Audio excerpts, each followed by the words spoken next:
J'adore cet arbre, car quand on le voit, on est pris d'une envie de l'étreindre.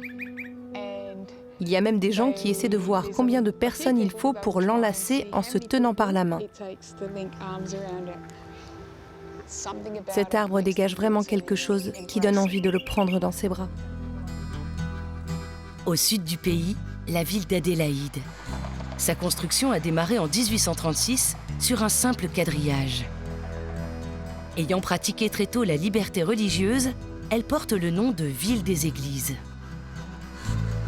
À la différence des autres villes australiennes, construites et peuplées de bagnards venus d'Angleterre, Adélaïde fut créée pour n'accueillir que des Britanniques libres. Le long des grandes avenues bordées d'arbres, on est frappé par l'imposante architecture coloniale. Adélaïde est aujourd'hui réputée pour ses nombreux festivals et ses équipes sportives. Le centre-ville est entouré d'espaces verts où l'on peut pratiquer son activité favorite, comme le football australien, appelé aussi footy, très populaire en Australie du Sud.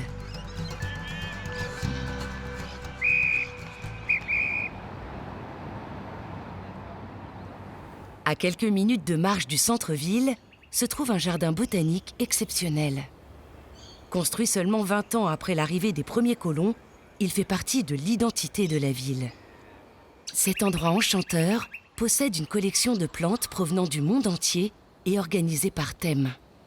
Karen Smith est la conservatrice du jardin botanique. Elle inspecte chaque jour une partie de ses 51 hectares de verdure. Nous sommes ici dans la partie forêt australienne. C'est un de mes endroits préférés du jardin botanique. Il y a des plantes du Queensland et de la Nouvelle-Galles du Sud. Certaines proviennent de zones plus fraîches, d'autres de zones subtropicales ou même tropicales. La fonction de départ de ce jardin était l'exploitation agricole et horticole. C'est vraiment incroyable de se dire que déjà à l'époque, les colons d'Adélaïde se posaient des questions sur l'avenir et sur l'importance des plantes.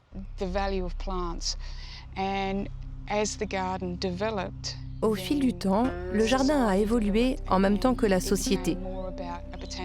Il n'avait plus seulement une fonction agricole, mais servait aussi à présenter les espèces végétales des 4 coins du monde.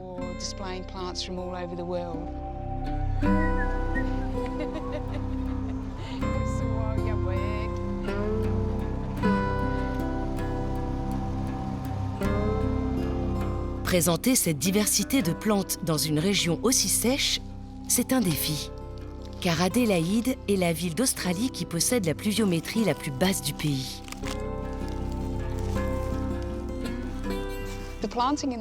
Pour planter dans la forêt, il faut trouver ce qui peut pousser à tel ou tel endroit.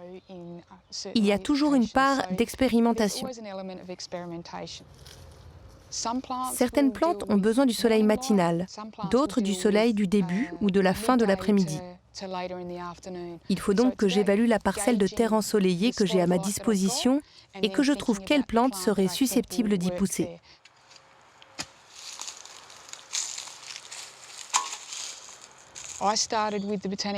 J'ai commencé à travailler au jardin botanique en tant que stagiaire à l'âge de 19 ans.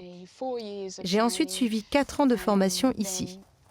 Puis j'ai décidé de poursuivre mon apprentissage à l'université. Une fois mon diplôme en poche, j'ai voulu revenir travailler au jardin botanique.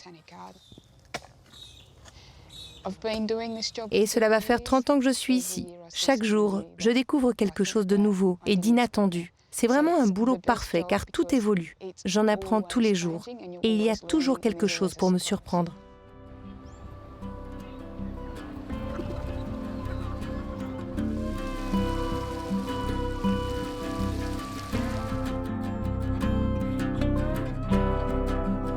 La serre tropicale est l'attraction incontournable du jardin botanique.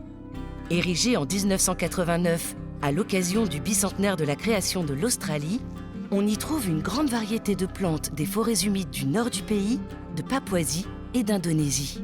C'est la plus grande serre de l'hémisphère sud. Karen y a fait une découverte surprenante. Le système d'air conditionné permet aux bâtiments d'avoir un environnement tropical en hiver comme en été. Il y a quelques années, le gouvernement nous a demandé de réduire notre budget et d'être plus économe en énergie. Nous avons donc décidé d'éteindre le chauffage.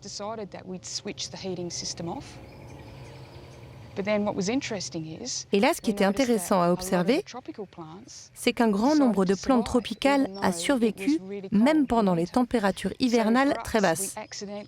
En fait, sans le faire exprès, nous avons mis l'adaptabilité des plantes à l'épreuve. Et c'est finalement une expérience réussie.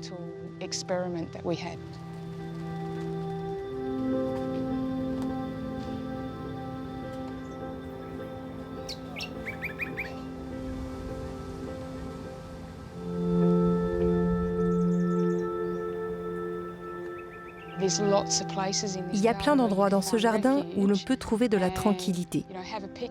Pique-niquer avec un ami ou trouver un coin pour lire son livre. Et tout ça sans être dérangé. Ce jardin botanique a beaucoup de zones différentes qui le rendent unique. On peut se promener et au détour d'un chemin, se retrouver dans un endroit inattendu. C'est un lieu magique. Je suis fière d'y travailler.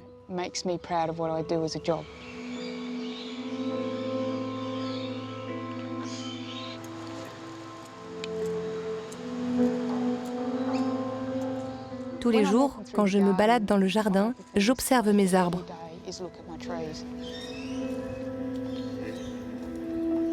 Voici un arbre typique du Queensland. C'est l'arbre bouteille.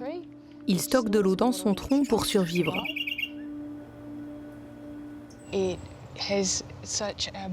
Son tronc est imposant à la base, puis il s'élance vers une canopée parfumée, donnant une belle lumière filtrée.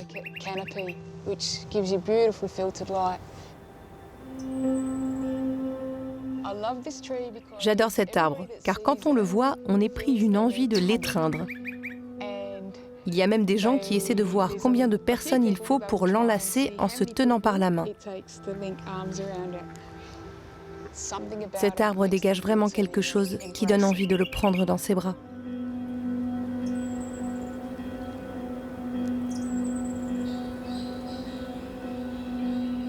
Amoureux de leur richesse végétale et conscients de sa fragilité, les Australiens ont mis en place une politique de conservation à travers tout le pays.